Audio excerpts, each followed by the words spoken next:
Et salut à tous, c'est Brice pour la chaîne Une Bolée d'Air et dans cette vidéo on va parler du mode vision de nuit de l'appareil photo du Pixel 6 et Pixel 6 Pro. Donc là je suis sur un Pixel 6 Pro mais ça sera exactement pareil sur le Pixel 6. À part évidemment ce qu'on va pouvoir avoir au niveau du zoom x4. Toujours est-il que vous savez, je vous ai déjà fait, si vous débarquez ici, j'ai déjà fait une vidéo détaillée sur l'ensemble de cet onglet là, de l'onglet appareil photo avec vraiment tout ce qu'on pouvait faire dedans, avec tous les paramètres etc. Et un des trucs que je vous ai dit et je vous redis ici parce que c'est un thématique avec la thématique vision de nuit, c'est vous voyez là ici justement il n'a pas beaucoup de lumière et automatiquement il est passé en mode vision de nuit, donc avec la petite lune sur le déclencheur. Et ça en fait comment c'est parce que ici vous voyez directement ici au milieu à droite, quand lui il détecte qu'il n'y a pas beaucoup de lumière, comme c'est un peu le cas là parce que j'ai du coup le capteur collé à la table, du coup il va nous proposer cette petite icône qui va apparaître pour nous dire ok, est-ce que tu veux que je fasse une photo en mode normal ou en mode vision de nuit. Donc ça on peut directement l'activer ici, et moi je vous ai dit à mon avis c'est le mieux c'est de le laisser en standard et de l'activer ici. Mais si vous le voulez absolument tout le temps, vous pouvez aller ici dans les paramètres, dans plus de lumière, le mettre en automatique, et là ça fera qu'il sera tout le temps automatiquement, il va passer d'accord en mode, dès qu'il y aura pas assez de lumière, en mode vision de nuit. Mais sachant que vous pourrez le redésactiver ici, d'accord. Moi ce que je fais du coup c'est que je le désactive ici, et quand il y a besoin, je l'active ici. Ok.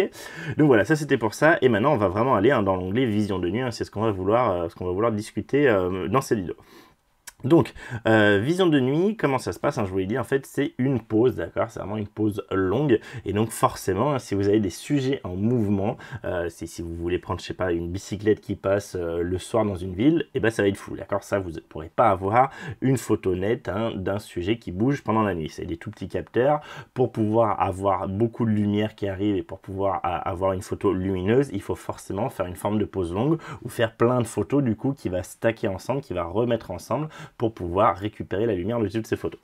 Donc voilà, ça c'est pour le savoir parce que c'est des questions que j'ai eu assez souvent. Donc sachez-le, le mouvement en basse lumière, malheureusement, à part des appareils photo avec des gros capteurs, voilà, et déjà c'est compliqué, donc ça marche pas. Donc ce qu'on peut aller voir, c'est les paramètres. Vous avez vu qu'on va pas avoir les mêmes paramètres entre l'application photo de base et l'application et l'onglet vision de nuit. Donc ici on a la possibilité d'avoir les RAW plus JPEG, c'est quelque chose que vous avez déjà parlé dans l'appareil photo de base. Je vous ferai une vidéo dédiée, une petite vidéo courte sur l'intérêt ou non d'avoir les RAW, plus ça va et plus je pense qu'il n'y a aucun intérêt. Donc je vous dirai ça. Pour l'instant je les laisse pour mes tests, mais je pense que je vais les virer. Et donc là on a un truc qui va beaucoup nous intéresser, c'est astrophoto automatique. Vous voyez qu'encore une fois on a un petit point d'interrogation. Et donc là il nous explique en fait qu'est-ce qu'on va pouvoir faire pour faire comment on va pouvoir procéder pour faire de l'astrophoto. Donc il nous dit placez votre téléphone sur une surface stable comme un trépied ou un rocher. Alors bon, un rocher très compliqué évidemment d'orienter le téléphone vers le haut et pouvoir continuer à appuyer dessus pour pouvoir faire les choses. Donc évidemment qu'il vous faut un trépied. Donc un trépied. Par exemple, ce que vous pouvez acheter, ce que vous pouvez très bien acheter, c'est, j'ai plus le nom de lui, je vous mettrai le lien, d'accord. Donc c'est un petit Manfrotto là qui est assez petit, qui permet quand même d'avoir les papates qui se détendent, qu'on peut mettre en 2 positions grâce à ce petit système de loquet. Alors faut que je mette un peu plus haute. Hop, voilà. Et donc vous voyez, on a ça qui nous permet en fait d'avoir 2 positions, une position complètement à plat et une position un peu plus relevée. Il existe des beaucoup moins chers que ça, il existe des beaucoup plus cheap que ça. Et pour la pince, ça c'est quelque chose que je vous ai déjà montré dans plein de choses. Alors là, moi j'ai mis ce système d'accroche rapide, un Manfrotto RC2, je vous mets ça en fiche si ça vous intéresse, mais à mon avis ça vous intéresse pas, si vous faites pas de la photo ça vous intéresse pas. Vous normalement vous aurez pas ce truc là, vous aurez que le truc avec la petite vis, et la petite vis vous pouvez directement la visser ici par exemple ou en dessous, et ça c'est un truc, je crois que ça coûte une dizaine d'euros, et c'est super bien. En fait c'est une pince, d'accord, qu'on va pouvoir venir serrer, desserrer via ce truc là. On va avoir donc un pas de vis en bas, un pas de vis en haut, une colle chou pour pouvoir glisser un truc, un accessoire si on veut, un micro, un flash, quelque chose comme ça, et ça marche très bien. Les patins en caoutchouc un peu mou, ça marche très bien, et vous pouvez venir mettre directement à votre téléphone, ok, votre smartphone, hop, directement, tac, et venir resserrer, et là vous allez avoir en fait votre téléphone pris en étau dans cette pince. En plus c'est en plastique, mais en plastique costaud, très léger, vraiment ça vous pouvez le prendre dans un sac, ça prend pas de place. Et à côté de ça, là je vous montre celui-là, mais il en existe plein d'autres, vous pouvez vous acheter un petit trépied, d'accord, et vous avez du coup le total, parce que très clairement essayez de mettre ça sur un rocher, un bidule, un truc à plat. Moi je l'ai fait, j'ai essayé donc en le mettant en fait à plat si vous voulez avec un rebord Si ça c'est votre rebord, d'accord, hein, c'est une batterie mais je vous montre. Si ça c'est votre rebord, j'avais mis comme ça et du coup moi, bon là il va pas tenir parce que ça glisse, mais du coup moi je regardais par en dessous en penchant et j'arrivais à atteindre le bouton de déclenchement par en dessous, d'accord. Mais c'est très sketchy, hein, c'est vraiment très compliqué. À mon avis, hein, si vous voulez faire de l'astrophoto avec ce téléphone, il faut vraiment que vous ayez un support, d'accord. Donc voilà, donc ça je vous ai montré ça, mais il existe plein de trépieds, hein, si vous avez un trépied photo, maintenant, enfin par exemple le Peak Design Travel Tripod a un petit support à smartphone intégré, donc voilà, c'est quelque chose qui maintenant existe, se fait beaucoup, hein. Cherchez un peu sur Amazon, hein. Moi je vous donne ça en lien, ce que je connais, et ça je peux vous le recommander les yeux fermés. Les autres je ne connais pas forcément, donc je ne recommande pas, mais voilà, allez farfouiller, je vous mets les liens en description, allez voir tout ça. Mais donc il va vous falloir, hein, c'est ce qu'ils vous disent ici, il va vous falloir un trépied, d'accord. Il va falloir quelque chose pour que votre téléphone soit complètement immobile, parce que tant qu'il ne va pas être complètement immobile, vous n'allez pas avoir l'icône qui va passer de la petite lune, qui est le mode vision de nuit normal à main levée, au mode astrophoto avec les petites étoiles. Donc l'icône en forme de lune de l'obturateur prendra l'aspect d'étoile, appuyez dessus, et c'est là il va faire sa photo, et là ça va être une photo très très longue. Alors on va télécharger, hein, ça je vous l'ai déjà montré dans l'autre, on va télécharger du coup ce qui nous montre comme un exemple. Bon voilà, il nous montre juste du coup un exemple de Voie lactée, c'est gentil, mais voilà, ça ne nous aide pas tellement, le petite indication nous aidait plus. Et donc là en fait, qu'est-ce que ça va faire cette option? Cette option ça va faire que si j'étais sur trépied de nuit à l'extérieur, je vais vous le montrer après, on va faire un test sur le terrain, ça sera plus parlant. Si du coup j'avais activé ça, même en mettant sur trépied, ici lui n'aurait pas changé en étoile. Donc c'est si vous voulez absolument pas faire d'astro, et vous voulez faire des photos de nuit, par exemple poser sur trépied, mais sans passer en mode astro, sans passer avec des pauses de 4 minutes, hein, je vous rappelle, c'est 4 minutes la pause d'astro, donc c'est très très long, mais c'est normal, c'est un tout petit capteur, donc il a besoin d'emmagasiner beaucoup de lumière pour sortir une photo correcte. Bah, du coup, vous activez ça. Moi, évidemment, ça m'intéressait de le mettre, hein, parce qu'en général, si je fais une photo de nuit, c'est à main levée, hein, je la tiens à la main, et donc il n'y a pas de fin à ce niveau-là, d'accord. On va pouvoir avoir possibilité de mettre un minuteur. Là ça peut être intéressant pour justement éviter le flou de mouvement du début, de mettre un minuteur par exemple de 3 secondes. Ça fait que vous appuyez sur votre minuteur, il passe ces 3 secondes et après il commence la première photo. Ça évite quand vous appuyez sur votre téléphone de faire un flou de mouvement. Ensuite on a cette option de focus qui est donc soit en fait l'autofocus, soit plutôt un focus à proximité, soit un focus à l'infini, d'accord. Plutôt ça va être ce qu'on va utiliser si on veut vraiment avoir les étoiles nettes, et ça c'est ce qu'on va utiliser si par exemple on met un premier plan et qu'on veut que ce soit ce premier plan qui soit net, d'accord. Et là je vous l'ai déjà dit dans la vidéo principale, hein, faites toujours image complète, hein, pas l'image en 16:9. Vous allez dans plus de paramètres, vous allez dans paramètres avancés, et dans paramètres avancés vous avez ici activer le mode accéléré pour l'astrophotographie, exporter la photo et l'accélérer, occupe plus d'espace.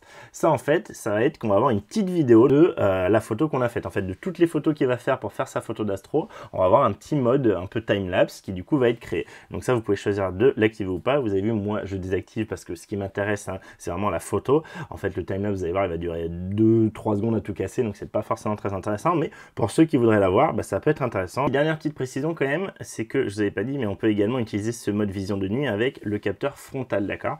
Donc avec le capteur frontal en fait il va pouvoir faire une pause longue, hein, comme ça va être le cas, hein, du coup avec le capteur arrière. On va pouvoir utiliser les deux, hein, on va pouvoir utiliser l'ultra grand angle si on veut. Et un truc intéressant c'est qu'ici vous voyez on va pouvoir également utiliser un éclairage. Du coup en fait lui ce qu'il va faire, je trouve ça très intelligent, c'est qu'il va faire juste les bords. Et vous voyez en plus, alors je sais pas si ça rend trop bien à la vidéo, mais je vous dis c'est pas du full blanc, c'est pas du blanc blanc, c'est du blanc un peu jaune pour avoir une couleur un peu chaude et pour avoir quelque chose de plus agréable à l'œil, hein, sur la photo finale. Donc pareil on va pouvoir utiliser les deux, et donc je vais vous montrer, hein, ce soir ce que ça donne, hein, avec la vision de nuit normale, avec les deux capteurs, enfin avec le capteur en ultra grand angle et en croppé, et avec du coup cette petite lumière un peu jaunâtre pour éclairer le visage.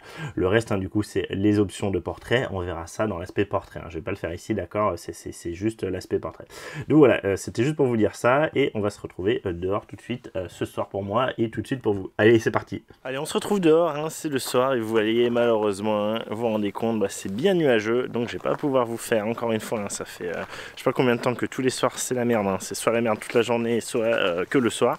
Toujours est-il que du coup ce que je voulais vous montrer, eh bien je pourrais pas, et ce que je vais faire c'est que je vais vous parler et je vous montrerai les imprimes écran de quand j'avais fait l'autre fois. Comment ça va se passer, hein, je vous l'ai dit précédemment, c'est qu'il va falloir se mettre sur quelque chose de fixe, sur un support fixe, donc typiquement un trépied, et le téléphone en fait va détecter, hein, via du coup son gyroscope, hein, va détecter qu'il est sur quelque chose de de fixe et qui va déclencher hein, quand on aura activé la fameuse option. Si on laisse cette option activée, de base elle est activée, il va passer en mode du coup astrophoto.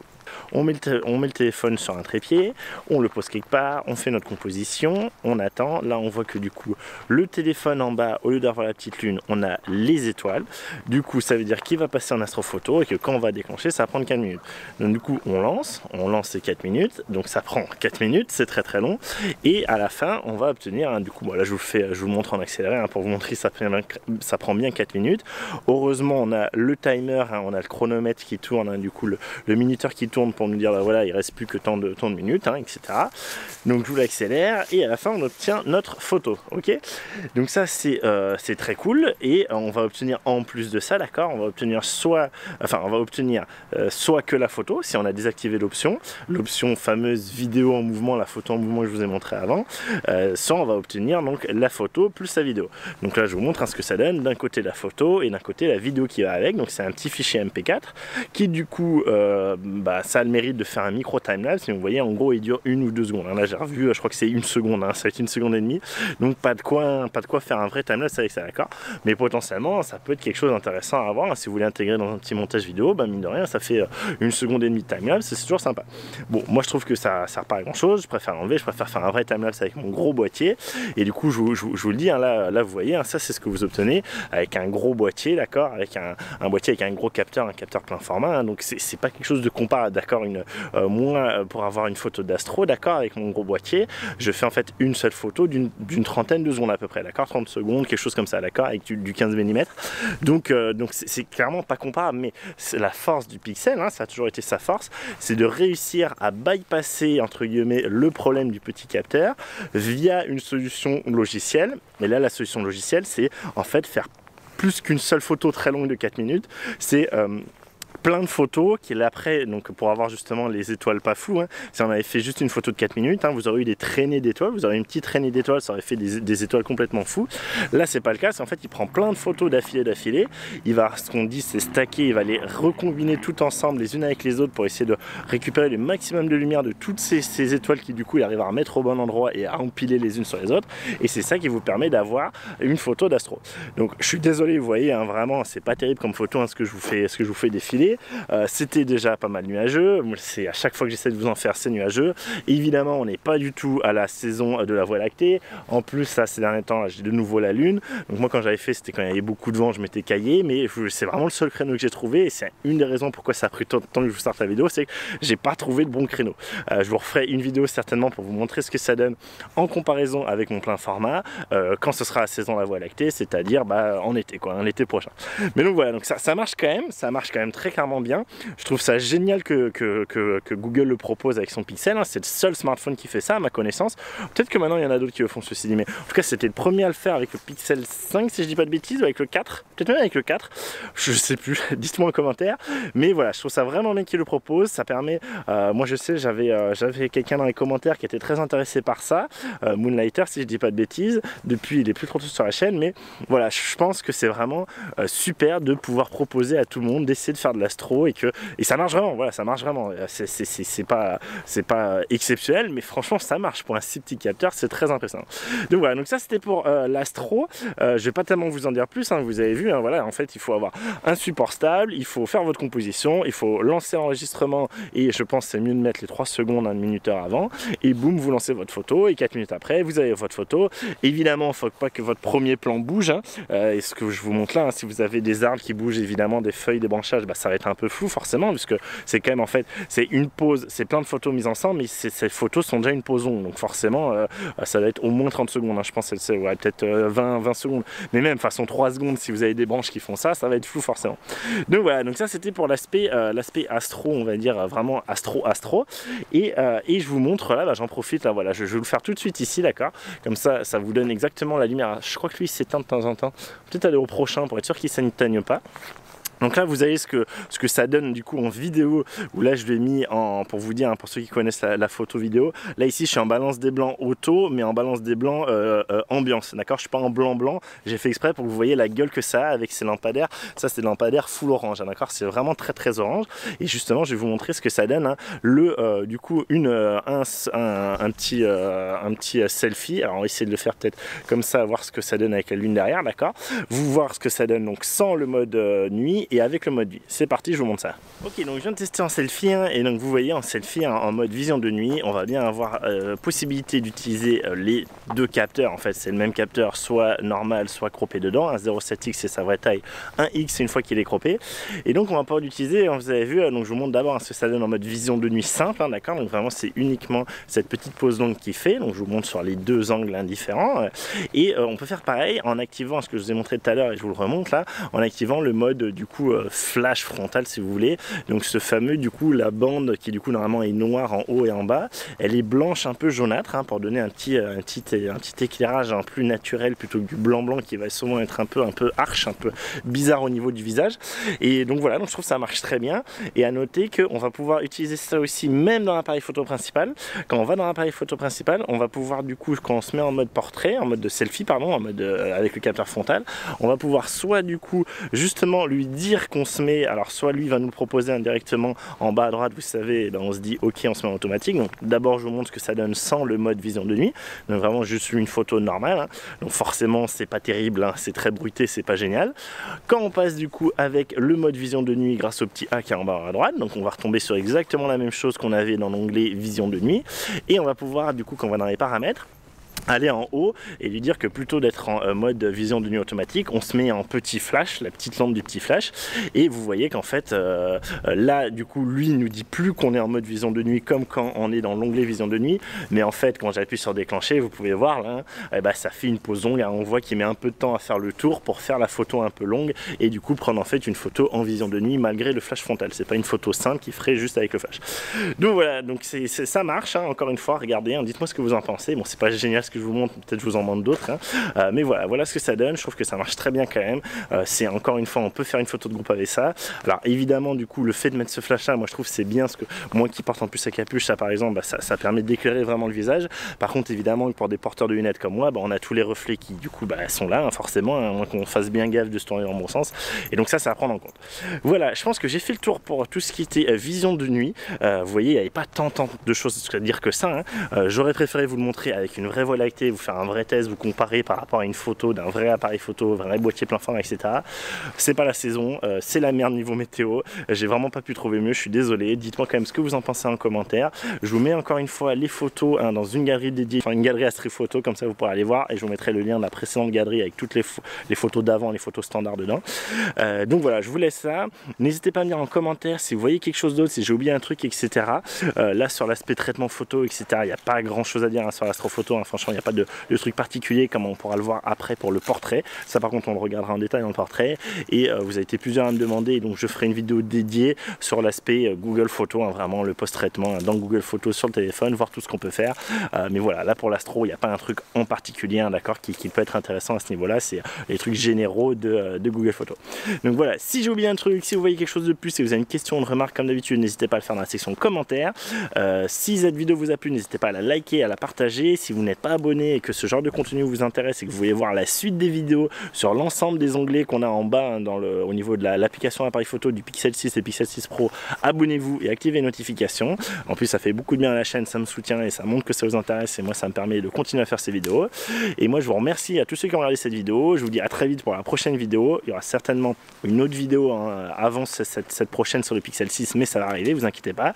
Et moi d'ici là je vous souhaite de faire de belles photos, de belles vidéos, des belles photos d'astro, même si c'est pas du tout la saison, tout ça. Allez, salut.